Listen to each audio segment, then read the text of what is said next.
Hello and welcome to On Point. I'm Francisco Campos. California was once a state where many people moved to follow their dreams and seek new opportunities. However, over the last few years, some Californians warn of a Cal exodus, of people moving out of the state. But is this trend actually happening? One study by the nonpartisan California Policy Lab found that the number of people moving into the Golden State decreased by 8% since March 2020. The exit rate of residents has increased in 52 of the state's 58 counties. According to the State Department of Finance, California's population decreased by 0.3% in the last year alone, making it the second year in a row that the state has experienced a loss in its population. Unfortunately, with rising prices of homes in the state, many are finding it hard to live in California. Most people need 2 jobs to stay afloat. Today on Point, we tackle a big question. Is it possible to build a future in California without a lot of money? In other words, is the California dream dead? On Point's Ruby Cordova has more. Thank you, Francisco, for that introduction. Today, I'm joined with 2 professors. I'm here with Professor Dowell Myers. I'm also here with Professor Henrik Minassians, and I'm here with Tuyen Vu, a local who used to be in California and then migrated into Texas. And I do want to remind our viewers that Tuyen is currently in a populated place, so you might hear some background noise as he moves around from place to place. Thank you guys for joining me today. How has your day been? Excellent. So far, so good. Very good. So today we're going to talk about the topic of California and whether or not the living situation and the aesthetic of living in California has died down or not. So for my demographer professors, my first question would be, do you think the popularity of living in California has died down? Oh, it's really popular if you can afford it.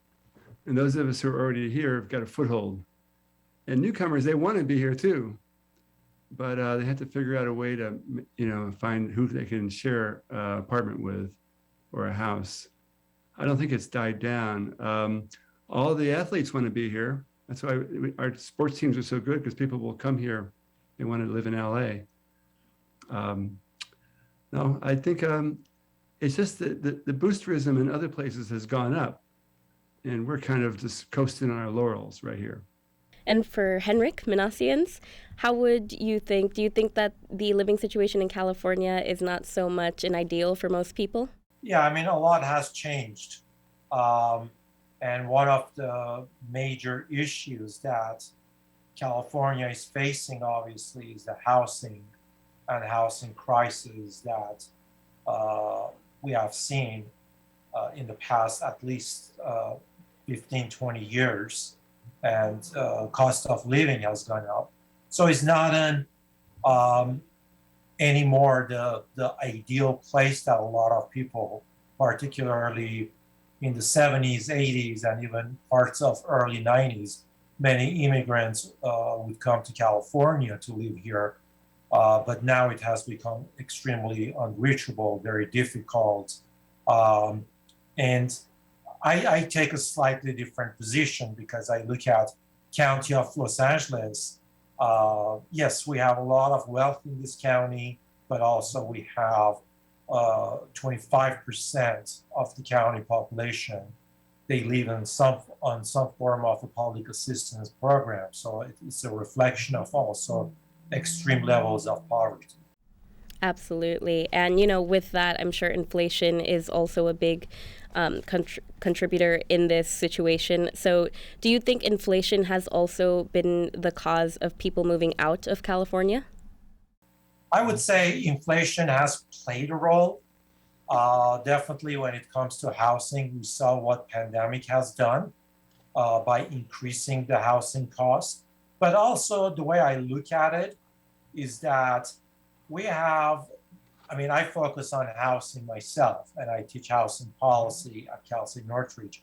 One of the things that we see that how many housing units is being taken out of the regular market for the individuals to, just to buy and live. And we have shifted, a lot of housing is now corporatized, Wall Street investment firms,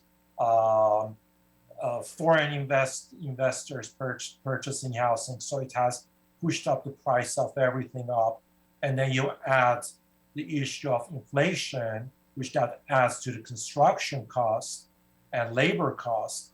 That has definitely made it very difficult for many Californians to be able to buy a home. And Dr. Myers, is there anything that you would like to add to that? Well, the inflation problem is only in the last 2 years. Before that, we had low inflation and our house prices were rising more moderately. It's just exploded since really after 2019. However, it's also exploded in Texas. In fact, the run up in Austin is greater than the percentage increase in prices in LA. So the advantage that Texas used to have back in the olden days, which is like 10 years ago or more, 15 years ago, used to be that our prices were 3 times Texas. So you get a real bargain by moving there. Well, we're now about 1.8 times Texas. So the advantage is the disparity has been really cut down. So, you know, people oftentimes live with old ideas about what it costs elsewhere. It's still, you know, lower prices in Texas, but their tax rates are way higher. Our tax rate's like 1.1%, and theirs is 2.8% on property. So Texas is, and frankly, traffic is way worse in Texas because they have too many people coming. They can't build roads fast enough. I don't think we should be worried about Texas. I lived there for 5 years. I know what I'm talking about. Oh, okay. So I kind of want to go into the history of California. You know, in the early, I want to say maybe 1950s, there was a big rush of people moving into California, and it was very ideal. You know, the housing was really cheap, and the idea of having that one person income was really ideal. And, you know, since then, that hasn't really been the case. Do you think that the housing culture in Los Angeles or California as a whole has changed? I would say definitely. People that they moved to California, they would buy their house, as you said, one income. They would live in the house, they would raise their family, and they would die in their own house. Housing, because of the industrialization in general, housing has become just a vehicle for generating wealth and generating money. People are in the business of purchasing, flipping housing, fixing housing up, and moving forward. And that's not only locals that they are doing this, but it could be even much larger scale companies that come in and they start doing that. So we have seen a lot of that. And that has definitely shifted from 1950s and 60s. I have relatives, they bought a house in 1964 for $24,000 in Santa Monica. Now it's $1.5 million as a land because the house hasn't been touched and the individual is in their 90s and they're going to die. And the children are going to sell that land for $1.5 million, and there are already developers waiting on the sidelines to purchase the land. So it's a reflection of how much has changed. People, they would, as I said, people, they would purchase the homes and they would live in it for a very, very long time. But now that has shifted until the more recent years, and in the past 2 years, that it's not attainable for people to move. Because if you sell, you're not going to be able to buy something, even with the profits that you have. So that has posed some serious challenges. Mm-hmm. Absolutely. And Dr. Myers, do you have anything to add to that? The other professor here, he says it well. I mean, the people who made out well came early, and whoever comes most recently is in the worst position. I was once a newcomer, and I felt like, you know, I had the most education on the block and maybe, you know, higher than average income on the block, and I was in the worst house from the moment I arrived. But then I rode a couple of waves and I moved up the ladder myself. But really, it's a tough place for young people to break in. It's harder than it ever was. But there's one piece of mythology that I think I'd like to share with your audience. The idea that everybody lives in a house, single-family house that they own. That was never true in the 1950s or 60s even. We think about, the white picket fences and swimming pools in every backyard. The most astounding fact I've found in my housing research is what percentage of the building permits in California in the 1960s and 70s and 80s, what percent were for apartments as opposed to single-family houses? And the answer is just below 50%, between 46 and 48% every decade. And it's incredible. I never thought there were that many apartments being built, but they were built. We don't build enough now. We need more apartments now. So we have old ideas that we kind of try to live by, but they're the wrong ideas. They weren't true before. And that makes the scarcity of housing even worse and makes prices rise even more, which draws in those investors coming for feed at the kill. Outside investors, and Airbnb is a problem too. They suck away real houses for real people and rent them out like it's a hotel. I think we should build hotels. We need more hotels and give us back the housing. Absolutely. I think that's a really great point. And, with that, I think for a long time, California, with its culture and background, has been kind of viewed as one of the kind of golden states or one of the more popular states to live in. And so, Tuyen, I think this might be able to relate to you as well. But do you think over the years, the ideology of living in California and that want to live in California has died down? Yes. So, it's just the fear of the cost, like the living cost affects like people moving in. And then, because normally, I actually live in Texas. I live in Houston, and so I can like somewhat compare.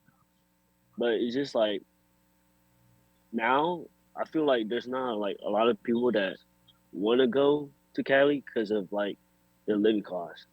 But the other stuff, like the fun stuff, it's there, but it's just the fear of like just moving, just going alone. It's hard. Right. And professors, after hearing that kind of opinion, what do you have to say about that? Well, let me jump in there. People also move to California for jobs. We're at the pinnacle of the high-tech economy. And for many people, it's the best place to live in the US or the world. Houston's a job mecca too, I know. They're a real healthcare mecca. They're the biggest complex in the middle of the United States. But they have a lot of oil jobs. I mean, and they don't have California's, creative industries so people move for the jobs. My frustration is they move for the jobs as young people. They find ways to double up with roommates, and then they get themselves established, and then they want to get more space of their own. They find a partner and they want more space. That's when they really hit the wall, when there's not really a place for them to actually move to. And then they might leave and go to Texas or go to New Mexico, even someplace where they can live a lifestyle that's more relaxed and reasonable housing. But the best job starts still in California. If I may chime in, I agree with Dr. Myers definitely on that. But there's one key element: the jobs that California also provides. It's high-tech jobs, and it requires different set of skills and training and even education for people to be able to get into those jobs. So we see in Los Angeles, for example, that how the tech sector we have seen the growth in the Santa Monica, in the South, so-called Bay cities.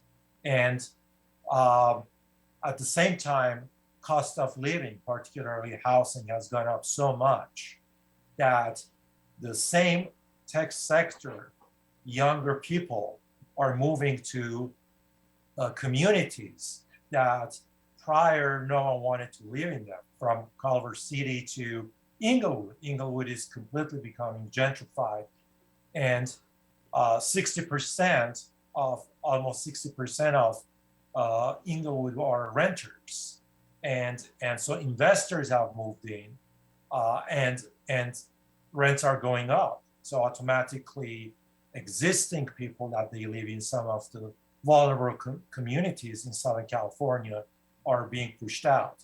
And the population of Los Angeles, African American, has gone down from 12% to 9%. And they have left to Nevadas, Arizonas, Texas of the world because the cost of living is expensive.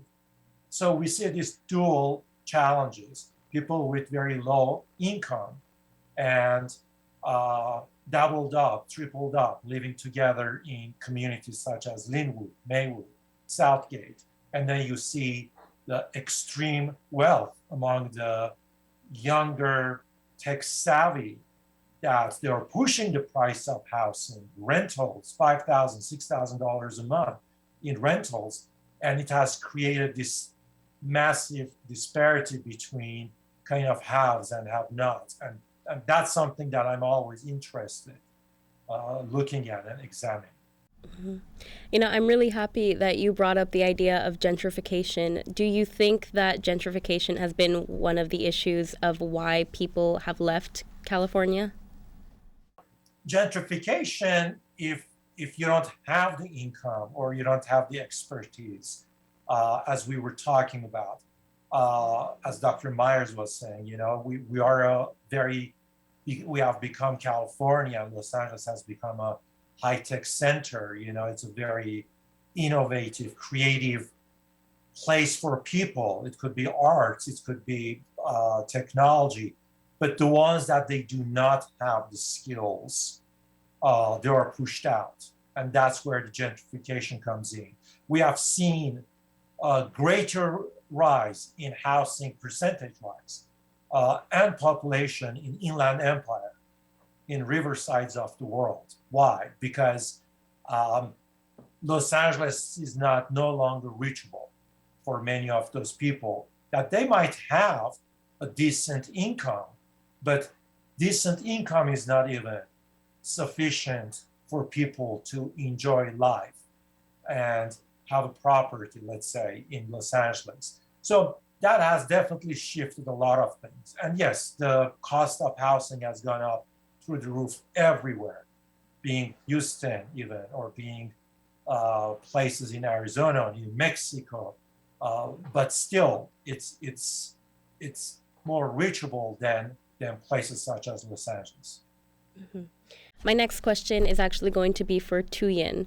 So Tuyen, how long have you lived in Texas? I basically lived in Texas for about 18 years. 2 years. And what was the main reason for you to move to Texas? Texas, for me, is just the education, and then basically just the job opportunity for my parents. They were presented in Texas, and it's just that I have family prior to moving, so basically my whole family is in Texas. I have one aunt in California, like San Diego. And so versus living in California to moving into Texas, what were your financial payments like? Has it gone down once you moved to Texas? Was it stressful in California? So in California, it was very stressful because like the taxes play like a big role in it. But the financial wise, because I'm in the military, and I get like my house for free, but it's just that like the income taxes and like all the other stuff, it just play a big role. Mm-hmm. And so how has living in Texas benefited you? There's more space in Texas. There's more land, and people socialize a lot more in Texas, I feel like, because when I came to California, I was trying to make new friends, and it was like nearly impossible because people wouldn't like want to talk to you. And so now that you've kind of had the feel for both states, do you wish that you would have stayed in California? Is Texas something that's a little more viable for you? How do you feel about the switch? So I wouldn't go back to Texas for a certain reason. Um, it's just the weather over there is way too hot in some areas, and then what is it? The weather is just like it's kind of bipolar. It just gets really hot or it just gets really cold. It's one of those. It's never in between, and just like the surrounding, like it's just like certain areas you go in California. It's it's like it's fun, but it's like dangerous. So can I jump in, chime in? Absolutely. One advantage of having a lot of newcomers is that there are more people who are friendly looking for friends. When I lived in Texas, I found that also, that there's a southern charm. It's sort of welcoming, but also a bunch of newcomers who are looking for friends. And in more established cities, people have their networks and they're kind of closed. And in LA, unfortunately, it's going to be like that with fewer migrants coming in, and it's becoming more old timers, and then it closes it off. It's still great for the old timers, but it's hard for newcomers. So now he's been inundated with his military pals. Tell him you're on camera with Hollywood. Just tell him that. Yeah. And so, with a lot of people leaving California, as Tuyen did, it was all about finances, I'm sure. But do you think, for both of my professors here, are there any other reasons why people have decided to leave California? Different opportunities. The United States has changed in the past 30, 40 years. It's much opener place. I mean, and it's similar. There are a lot of similarities. I'm not talking about the weather, that it would be different. But when you go to any major cities, Houston being one, Dallas, Austin, or Los Angeles, or San Francisco, San Jose, you'll find different amenities, but you'll find also a lot of similarities, a lot of similar type of opportunities for different things to do. So people are more willing to for life opportunities, for housing opportunities, to move to other cities and enjoy similar things that they enjoyed in Los Angeles. You look at Austin, Texas. It has become a cultural, artistic, and music center, and many young people have been moving to Austin just to enjoy that. And so it's that there are different factors that people are moving. Some are seeking to have bigger land, bigger homes. Yes, the housing cost has gone up in Texas, but what you buy, it's much bigger dollar-wise than what you would get in Los Angeles or you would get in California. And Texas, for example, I mean, we're talking about Texas, but their income tax is at 5%, state income tax. So ours is 10%. So that 5% does make a difference for some people. So there are people that they move out looking for to go to places that they don't have to pay as much in taxes. And so, I guess California has generally had a rather big population versus other states. What has been the statistics of how many people have actually left California in the last, let's say, like 5 to 10 years? Actually, it's not a lot. We always talk about that people are leaving California, but you look at it, actually, we have less immigration from other countries right now to California and Los Angeles. But on the net, when you look at it, we haven't had a large loss of population in California.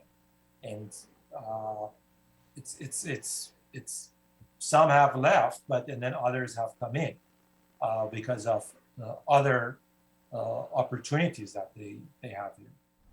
Mm-hmm. And Professor Myers, do you have anything to add to that? I think people come to California because they love the environment. We got mountains and we have ocean, but they also love the diversity and they love the food that comes with that.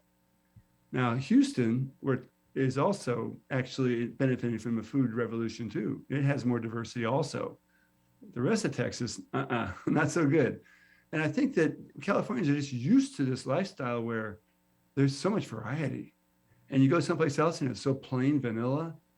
And after like 3 days, you're ready to go home.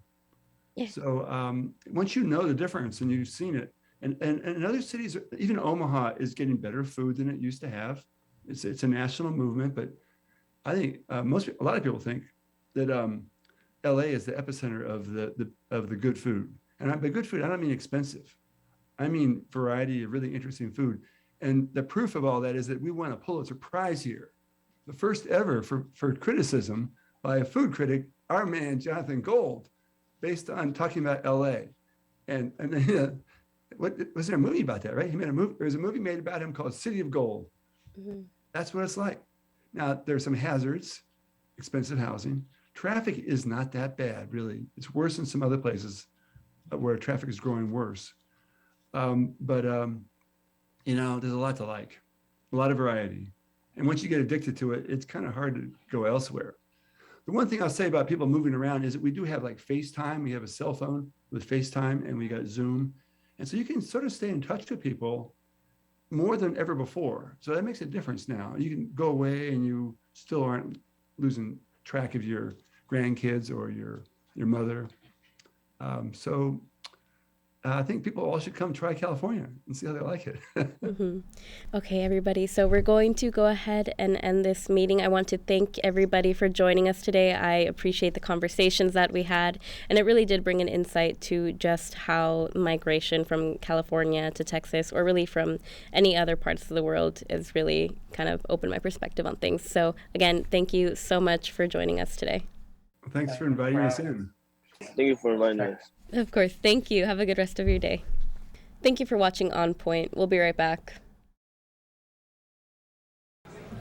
Put the keys down, Kevin. But I'm gonna drive home. There are several warning signs present that you shouldn't be driving. I guess I have really been looking for love in this dating app. Yep, I'm definitely gonna call a ride home.